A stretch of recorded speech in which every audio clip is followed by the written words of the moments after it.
کچھ دیر وہ گیٹ پکڑے کھڑی رہی، آنکھوں کے آگے سے اندھیرا چڑھا تو وہ گمسم ہو گئی۔ ان کی سمجھ میں ہی نہ آیا کہ یہ اچانک ہوا کیا، سائل عمر کہاں چلا گیا، یہ کیسے چلا گیا، وہ اماں سے اس قدر بے نیاز کیسے ہو گیا۔ اس نے تو اپنے گھر کا بھی خیال نہیں کیا، اس طرح گھر چھوڑ کر بھاگا جیسے زلزلہ آ گیا ہو۔ چند دنوں قبل جب وہ سمندر پر گیا تھا تو اماں کی تنہائی کا خیال کر کے اس نے مرجینا کو ساتھ رکھنے کی ہدایت کی تھی، اور آج آدھی رات کو اماں سے اجازت لینے کی بات تو دور کی تھی، وہ گھر کا گیٹ ہی کھلا چھوڑ گیا تھا، وہ ڈاکوؤں کو دعوت دے گیا تھا۔ اماں چکرائی ہوئی تھی، تھوڑے ہوش و حواس بحال ہوئے تو انہوں نے گھر کا گیٹ بند کیا، اندر آ کر دروازے کی چٹکنی چڑھائی، اسے لاک کیا اور سائل عمر کے بستر پر آ کر لیٹ گئی۔ بستر پر لیٹتے ہی ان کے دل میں جذبات کا جوار بٹاتا اٹھا اور وہ سسک سسک کر رونے لگی۔ روتے روتے وہ جانے کہاں پہنچ گئی۔ اس دن بھی تو وہ رو رہی تھی، ایک دم ہی ان پر دکھ کا پہاڑ ٹوٹا تھا۔ وہ اپنے گھر میں جس طرح بیٹھی تھی ویسے ہی اٹھ کر نکل آئی تھی، انہیں کسی نے روکنے کی کوشش نہیں کی تھی، ویسے بھی وہ رکنے والی نہیں تھی، لیکن اگر انہیں کوئی روکتا تو وہ اس بات کو زندگی بھر نہ بھولتی۔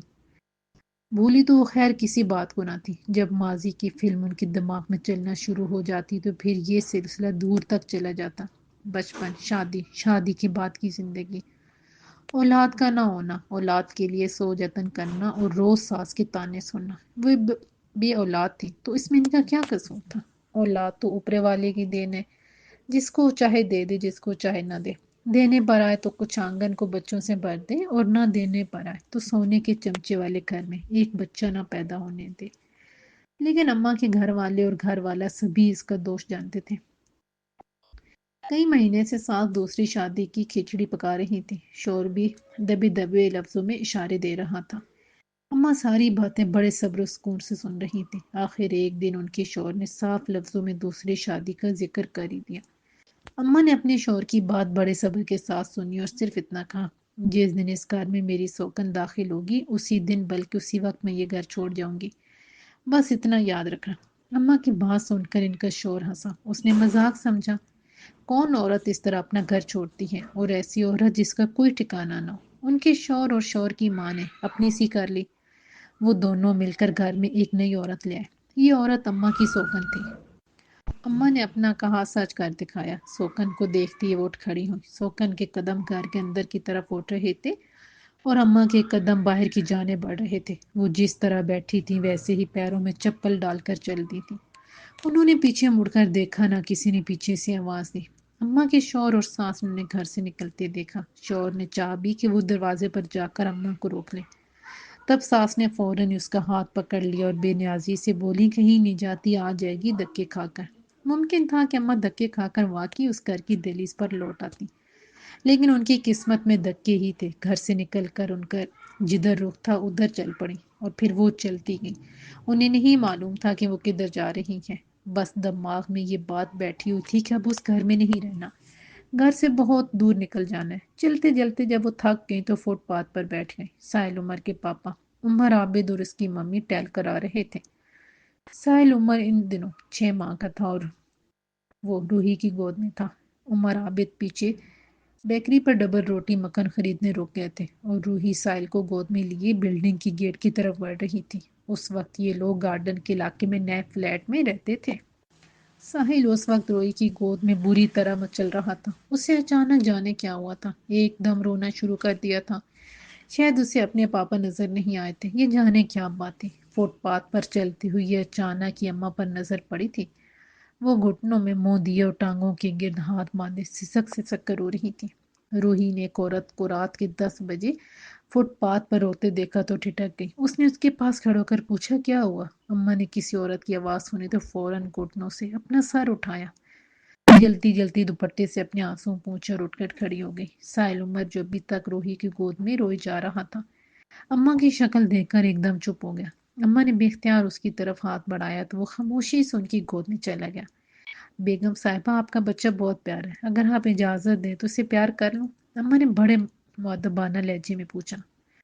ہاں ہاں، کیوں نہیں، روحی نے فوراً کہا۔ اماں نے سائل کو پیار کیا تو اس نے ان میں جانے کیا دیکھا کہ گلے سے لپٹ گیا۔ روحی نے اماں کے چہرے کو ان کے لباس کو غور سے دیکھا، وہ اسے ایک شریف گھرانے کی عورت نظر آئی۔ اسے اس بات پر حیرت تھی کہ وہ فٹ پاتھ پر بیٹھی رو کیوں رہی تھی۔ آپ کون ہیں؟ سائل عمر کی ممی روحی نے پوچھا۔ میں کوئی نہیں ہوں، جواب ملا۔ جواب میں بڑا دکھ تھا۔ کہاں سے آئی ہیں؟ روحی نے پھر سوال کیا۔ کہیں سے نہیں۔ وہی دکھ بھرا لہجہ۔ یہاں کیوں بیٹھی تھی اور رو کیوں نہیں تھی؟ اپنے نصیبوں کو رو رہی تھی، یہ کہہ کر وہ پھر رونے لگی۔ سائل عمر نے بڑی معصومیت سے روتی ہوئی اماں کو جھک کر دیکھا تو وہ روتے روتے ایک دم چپ ہو گئی اور مسکرا کر اسے دیکھا۔ سائل عمر پھر ان کے گلے سے لپٹ گیا اور اس طرح لپٹا کہ روحی کی بار بار کوشش کے باوجود اس کی گود میں واپس نہیں آیا۔ تب روحی اماں کو اپنے گھر لے آئی۔ اماں پر جو گزری تھی وہ انہوں نے سچ سچ کہہ سنائی۔ ان کی ساری روداد سن کر روحی نے اماں کو اپنے ساتھ رکھنے کا فیصلہ کر لیا، اور اس فیصلے کی بڑی وجہ ساحل عمر تھا، جسے اماں پسند آ گئی تھی۔ روحی گھر میں اکیلی رہتی تھی، اماں کا ساتھ اسے سکھ دے سکتا تھا۔ یہ سوچ کر اس نے اماں کو اپنے ساتھ رکھنے کا فیصلہ کر لیا۔ اماں کو بھی ٹھکانے کی ضرورت تھی۔ روحی کے گھر سے اچھا ٹھکانہ ان کے لیے اور کیا ہو سکتا تھا؟ روحی نے اماں سے کہا، اس گھر میں میرے ساتھ جب تک رہنا چاہو رہو، جب تمہارا شوہر تمہیں لینے آ جائے تو چلی جانا۔ نہیں بیگم صاحبہ، اب میں کہیں نہیں جاؤں گی۔ شوہر کو تو میں چھوڑ آئی ہوں، اول تو وہ آئے گا نہیں۔ اگر بھولا بھٹکا کبھی ادھر نکل آیا تو میں اس کے ساتھ جاؤں گی نہیں۔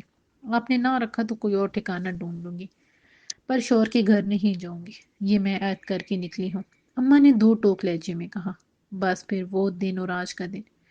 اماں نے اس گھر کی دہلیز کو ایسا پکڑا کہ پھر کبھی کہیں جانے کا نام نہ لیا۔ ساحل نے اپنی گرفت میں انہیں لے لیا تھا، اب اس گرفت سے نکلنا ان کے بس میں نہ تھا۔ ساحل عمر بھی اماں کا دیوانہ تھا، وہ ان کے بغیر رہتا ہی نہ تھا۔ پھر ساحل عمر کی ممی اور پاپا کا سلوک بھی اماں کے ساتھ بہترین تھا۔ وہ دونوں انہیں ملازم سمجھتے ہی نہ تھے۔ جس طرح گھر میں ایک بڑے کی حیثیت ہوتی ہے، بالکل وہی احترام اماں کو دیا جاتا تھا۔ ایک ہی شہر میں رہتے ہوئے ان کے شوہر نے انہیں کبھی ڈھونڈنے کی کوشش نہ کی۔ اماں نے بھی کبھی اپنے شوہر کی جستجو نہ کی۔ وہ تو اپنا گھر جانتی تھی، لیکن انہوں نے کبھی ادھر کا رخ نہ کیا۔ اماں روحی کے ساتھ صدر گئیں تو ایک مرتبہ ان کے اپنے شوہر پر ضرور نظر پڑی۔ اماں نے اسے دیکھتے ہی اپنا منہ چھپا لیا۔ جب انہوں نے اس سے ہمیشہ کے لیے ناتا ہی توڑ لیا تھا تو پھر اپنا آپ دکھا کر کیا کرنا تھا؟ وقت تیزی سے گزرتا گیا۔ سائل عمر جو 6 ماہ کی عمر میں ان کی گود میں آیا تھا، اب ایک کڑیل جوان بن چکا تھا، لیکن جو چاہت اماں کے دل میں پہلے دن سے سائل کے لیے تھی وہ آج تک برقرار تھی۔ وہ اس پر جان نچھاور کرتی تھی، اس پر صدقے واری جاتی تھی۔ سائل عمر کا بھی یہی حال تھا، وہ دل سے ان کی عزت کرتا تھا، انہیں احترام دیتا تھا۔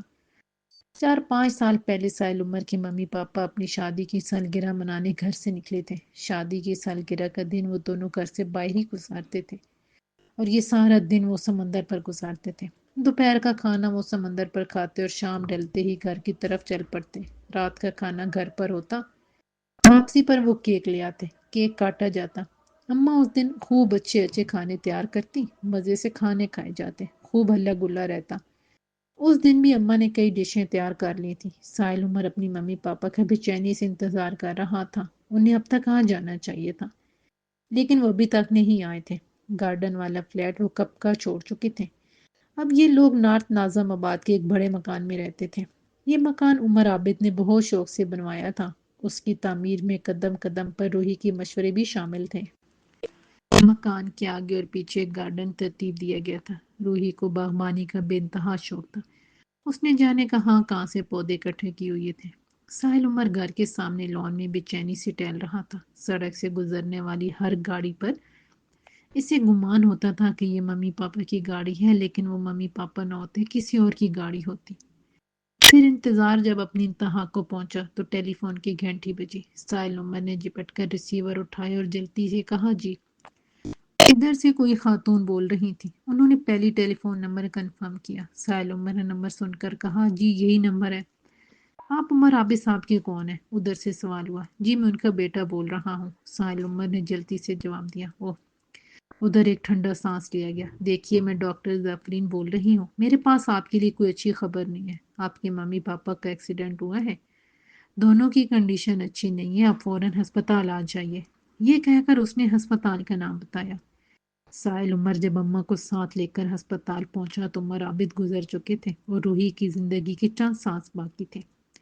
روحی نے چند لمحوں کے لیے آنکھیں کھولی، ساحل کو دیکھا۔ ساحل نے جھک کر اپنی ماں کی پیشانی چومی تو اس کی آنکھیں ایک دم چلک اٹھی۔ اس نے گردن موڑ کر اپنی آنکھیں صاف کی۔ اتنی دیر میں روحی چل بسی۔ ساحل سمندر سے واپسی پر ان کی گاڑی کو ایک تیز رفتار ٹرک نے ٹکر ماری تھی، اور پھر اس بدمست ڈرائیور نے پلٹ کر بھی نہیں دیکھا تھا کہ گاڑی میں موجود مسافروں کا کیا بنا۔ ساحل عمر نے بڑے حوصلے سے کام لیا۔ اتنے بڑے حادثے کو اس نے دل پر پتھر رکھ کر سہ لیا۔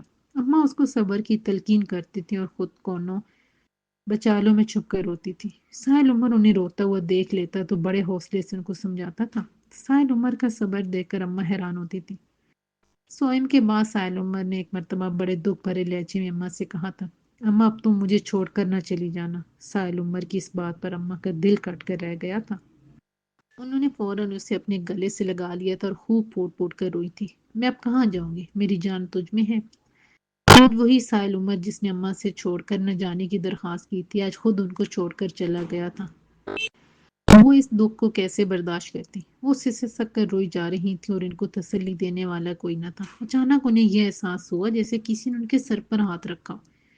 انہوں نے فوراً آنکھیں کھول لی دی اور آنسو بھری آنکھوں سے چاروں طرف دیکھا۔ کمرے میں کوئی نہیں تھا۔ یہ ان کا محض وہم تھا۔ تسلی دینے کی خواہش نے شاید مجسم حیثیت اختیار کر لی تھی۔ پھر انہوں نے آنسو پونچھ ڈالے اور وضو کرنے کے لیے واش روم میں چلی گئی۔ ساحل عمر جب برکھا کے بنگلے پر پہنچا تو اسے ہارن بجانے کی ضرورت پڑی نہ بیل دینے کی۔ جب ساحل کی گاڑی گیٹ کے سامنے رکی تو گیٹ خود بخود کھلتا چلا گیا۔ ہیڈ لائٹس کی روشنی میں ساحل عمر نے دیکھا کہ گیٹ کھولنے والی خود برکھا ہے۔ اسے بڑی حیرت ہوئی۔ وہ جانے کب سے گیٹ کے پیچھے کھڑی اس کا انتظار کر رہی تھی۔ اس احساس نے اس کے دل میں تفاخر پیدا کر دیا۔ برکھا نے گیٹ کی ایک طرف کھڑے ہو کر اسے گاڑی اندر لے آنے کا اشارہ کیا۔ جب گاڑی اندر آ گئی تو اس نے اسے رکنے کا اشارہ کیا۔ ساحل عمر نے گاڑی کو بریک لگایا اور برکھا کو مڑ کر دیکھنے لگا۔ برکھا نے گیٹ بند کیا اور پھر گاڑی کا دروازہ کھول کر اس کے ساتھ بیٹھ گئی اور اس کی طرف مسکرا کر ہاتھ بڑھایا۔ ساحل عمر نے ہاتھ ملایا۔ وہ ہنس کر بولی، مجھے یقین نہیں آ رہا۔ برکھا جی، کس بات کا؟ کہ میری ایک فون کال پر آدھی رات کو آنن فانن تم میرے پاس پہنچاؤ گے۔ بس مجھے نہیں معلوم کیا ہوا، آپ نے کہا آ جاؤ، آپ کی آواز سن کر میں فوراً یہاں آ گیا۔ اسے جانتے ہو کیا کہتے ہیں؟ برکھا نے اس کی طرف ذرا سا جھک کر دیکھا۔ نہیں جانتا۔ اسے محبت کہتے ہیں۔ تمہیں مجھ سے محبت ہو گئی ہے۔ برکھا جی، شاید آپ ٹھیک کہہ رہی ہیں۔ میں ٹھیک ہی کہتی ہوں، میں کبھی غلط نہیں کہتی۔ چلو گاڑی آگے بڑھاؤ، گاڑی بنگلے کے پیچھے کھڑی کرنی ہے، برکھا نے بڑی ادا سے کہا۔ ساحل عمر نے برکھا کی ہدایت کے مطابق گاڑی بنگلے کے پیچھے جا روکی اور انجن بند کر کے گاڑی سے اتر آیا۔ ساحل عمر، مجھے حیرت ہے کہ تم نے اب تک ورشا کے بارے میں کچھ نہیں پوچھا۔ ہاں؟ ساحل عمر ایک دم چونکا۔ اسے فوراً ورشا یاد آئی۔ کہاں ہے ورشا؟ ورشا اپنے کمرے میں سو رہی ہے، یہ کہہ کر برکھا معنی خیز انداز میں ہنسی۔ ورشا اپنے کمرے میں ضرور تھی لیکن سو نہیں رہی تھی۔ 12 بجے کے قریب اس نے اپنے کمرے کی لائٹ بجھا دی تھی اور سونے کی کوشش کر رہی تھی۔ اسے نیند نہیں آ رہی تھی۔ بار بار اس کا دھیان ساحل عمر کی طرف جا رہا تھا۔ وہ یہ بات بھی اچھی طرح جانتی تھی کہ اس کی ماں نے ساحل عمر کو کسی مکڑی کی طرح اپنے جال میں پھنسا لیا۔ اب اس کی ماں کو اس کی ضرورت نہ رہی تھی۔ اسی ادھیڑ بن میں اسے نیند نہیں آ رہی تھی کہ اس نے اپنے دروازے کے کنڈی بند ہونے اور پھر تالا ڈالے جانے کی آواز سنی۔ یہ کام بہت آہستگی سے کیا گیا تھا۔ اگر وہ سو رہی ہوتی تو ہرگز اسے پتہ نہ چلتا۔ وہ دم سادے لیٹی رہی، پھر کچھ دیر کے بعد اٹھی۔ اس نے اپنے کمرے کے اندر سے چٹخنی کھولی اور دروازے کو اپنی طرف کھینچا۔ دروازہ نہیں کھلا۔ اس بات کی تصدیق ہو گئی کہ اس کی ماں نے اسے کمرے میں بند کر دیا ہے۔ وہ دوبارہ اپنے بیڈ پر آ گئی اور بڑے کربناک انداز میں سوچنے لگی کہ آج رات اسے کیوں بند کیا گیا ہے۔ اس کی ماں آج کس واردات میں مصروف ہے۔ ناصر مرزا کا وظیفہ آخری مراحل میں داخل ہو چکا تھا۔ 5ویں رات تھی۔ ٹارچ کی روشنی میں اس نے دیکھا کہ 4 چمگادڑیں بڑی تیزی سے اس کے سر پر اڑ رہی ہیں۔ ٹارچ کی روشنی پڑتے ہی وہ ایک ایک کر کے دیوار سے ٹکراتی اور پٹ پٹ کر کے فرش پر آ گرتی۔